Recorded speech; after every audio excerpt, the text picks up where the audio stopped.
Bienvenue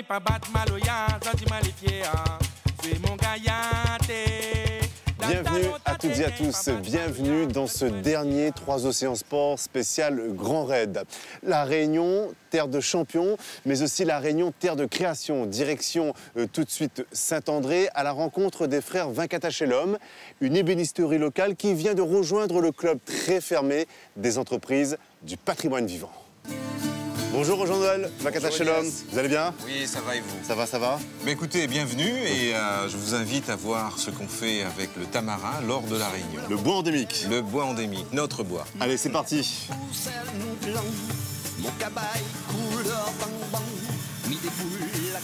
Que fait-il justement Jean-Paul avec ce bois-là? Alors à cette étape, Jean-Paul est en train de faire un chantournage avec la scie à ruban, ce qui nous permet d'avoir un pied d'une table créole avec ces volutes qui vont arriver au fur et à mesure.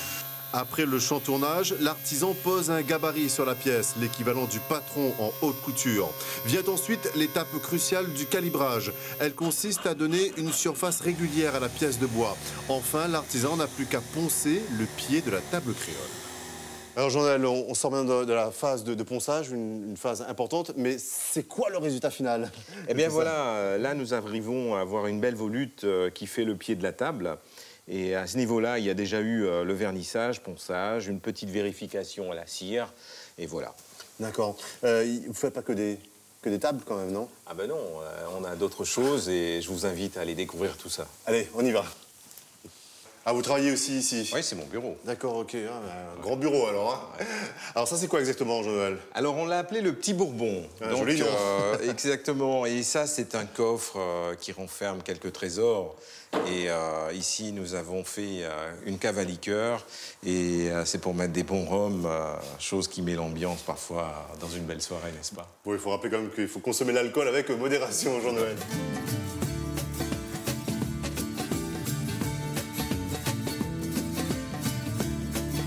L'outre-mer représente cette valeur ajoutée et carrefour du métissage qu'on peut retrouver dans le meuble. Pour moi, c'est ce que je recherche.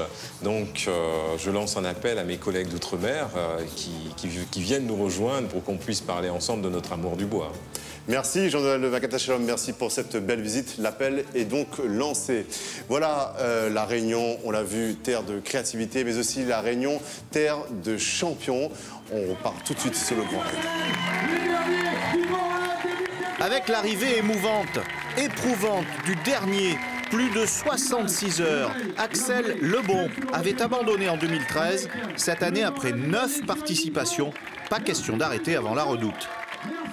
J'ai fait des scores beaucoup plus honorables que ça et personne n'est venu me voir. Et là, c'est bien, là. C'est vrai. D'arriver, de passer 3 nuits dehors et d'arriver comme ça, c'est très dur parce que on a envie de dormir après. Premier grand souvenir, le moment de ce départ. Ils étaient 2307 jeudi soir à Saint-Pierre. Vivez ça de l'intérieur. On est malade.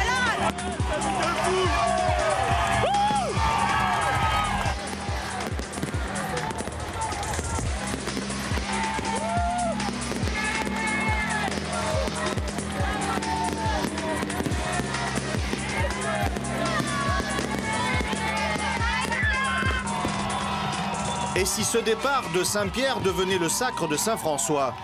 Autant vous le dire tout de suite, après l'avoir vu pointer seul sous la pluie, en tête au bout de 40 km, personne ne doute d'un nouveau cavalier seul de François Den.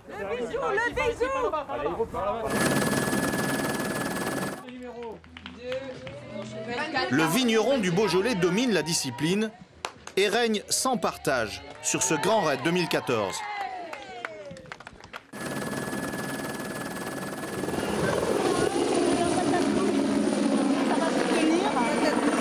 Ça va te tenir bien. Ouais. Comment tu vas? Et j'ai de l'eau de Silaos aussi, si tu veux. Est-ce que tu veux du pain, du fromage? Ça va, ça ira? Elle est bonne la patate, c'est de Petite Île, hein. De mon jardin. Merci. Vas-y, encore un petit peu. Allez. C'est bon, c'est bon. C'est bon? Ça va, tu veux plus? Bravo François. Salut, merci. Bravo. François Den est une machine à courir. 24 heures, 24 minutes, 40 secondes, deuxième victoire consécutive, plus d'1 heure avant ses adversaires. François Den entre dans l'histoire du Grand Raid. Nous l'avons retrouvé le lendemain, presque gêné pour ses principaux adversaires. Il réalise l'exploit de remporter. Derrière tout ça, on a quand même un petit peu une belle empathie pour tout le monde. On est content pour les places de certains. Et voilà, le podium de hier soir m'a fait énormément plaisir parce que j'étais très content pour le deuxième et pour le troisième. Quand j'ai su qu'Iker avait arrêté, ça m'a fait aussi un gros sentiment de déception parce que voilà, il s'est arrêté à Halte-là, il a fait une grosse partie de la course. Et voilà, je sais qu'il tenait à cœur de terminer bien sa saison. Donc voilà, c'est vraiment sincère quand on prend un peu du souci des autres. Et c'est vrai que bon, voilà, c'est une discipline où heureusement il y a de la place pour tout le monde. Et donc c'est important de noter que ces rapports sont un peu différents peut-être que sur d'autres sports. Ludovic Pommeret prend la seconde place comme en 2009 après une belle remontée en fin de parcours. Alors, terminé le régime spécial Raider. S'il ne s'était pas perdu avant le Maïdo, Aurélien Collet aurait pu faire mieux. Troisième à 3 heures de François Den, une sacrée performance sur une distance qu'il n'avait jamais parcourue. Et puis coup de chapeau à Nathalie Mauclair, 42 ans, deuxième victoire après 2013, incroyable. Quand on pense que Nathalie s'entraîne chez elle dans la Sarthe ou les montagnes, on les cherche. Mon expression, c'est je donne le mieux et puis si ça sourit, tant mieux. Et donc ça a souri, c'est super. Et puis coup de chapeau général à tous ceux qui ont terminé. Près de la moitié ont abandonné. Les tout derniers concurrents ont passé 3 nuits à la Belle Étoile et marché ou couru plus de 65 heures.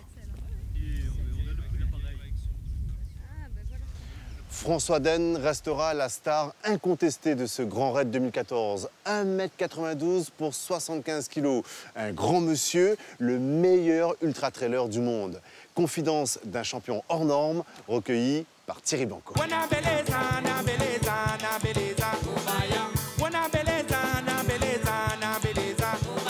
Bonjour, je m'appelle François Den, j'ai 28 ans, je suis ultra-trailer et aussi viticulteur au domaine du Germain dans le Beaujolais. Et 2014 sera un grand cru, 173 km dégustés en 24 heures, 24 minutes, 40 secondes. 1 heure d'avance sur ses adversaires, François Den a survolé le Grand Raid. Ma tête, elle est encore dans cette course-là et j'ai envie de dire que c'est celle-ci, mais voilà, le lendemain du Mont Fuji ou le lendemain du Mont Blanc, j'avais envie de dire la même chose.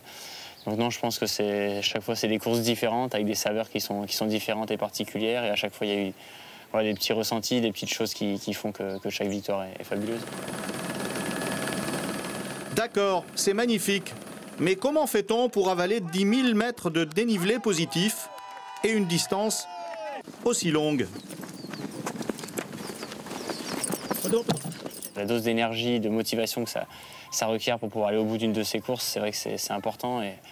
On passe par des gros moments de doute, des gros moments qui sont difficiles. Et c'est à ces moments-là qu'il faut trouver les ressources nécessaires pour pouvoir aller au bout. Et 173 km, ça reste un très très long chemin.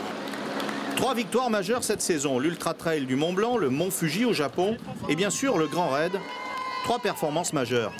Le Tour du Mont Blanc et la Diagonale des Fous, pour moi, c'est 2 des plus grands ultras qui sont mythiques, avec des parcours qui sont magnifiques, qui sont différents, qui sont logiques. Et voilà, l'ambiance qui règne ici, ça me semblait le cadre idéal pour terminer cette saison avec un ultra où je me sentirais poussé et aidé tout au long de la course. Il y a les besoins de la vigne, parce que la vigne... François court après le temps, mais surtout la météo. Quand il n'est pas en course, il cultive une autre passion dévorante, la vigne. Je m'occupe du domaine avec mon épouse, donc on est un peu nos libres patrons. Donc on s'organise un petit peu comme on veut au moment de l'année, même si il y a les impératifs des saisons qui font que le mois de septembre, c'est les vendanges et c'est pas autrement. Mais voilà, ça nous permet de s'organiser comme on veut et de pouvoir gérer ça, gérer aussi les courses, les calendriers et les courses qui nous font envie. Il pense à quoi maintenant, François Den? Il se demande dans combien de temps il pourra marcher un peu normalement, il aura vraiment récupéré de tout ça et pouvoir redormir normalement.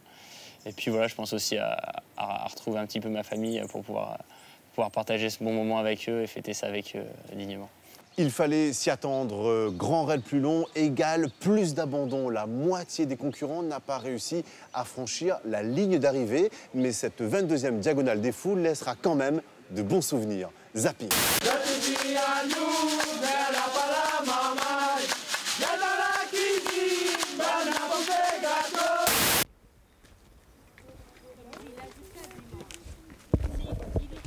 Ah, c'est très dur.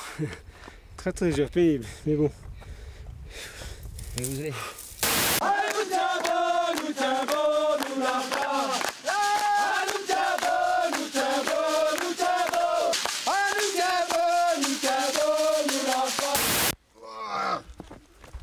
Encore 50, allez.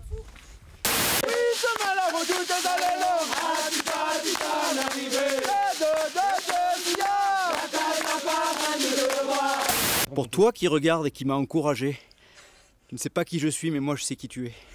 C'est cadeau. Le Grand Raid 2014, c'est fini. Rendez-vous dans 10 jours pour 3 Océans Sport spécial Hawaï Kinui, la plus grande course de pirogue en Polynésie française. Merci de votre fidélité et comme on dit ici, Nuart trouve.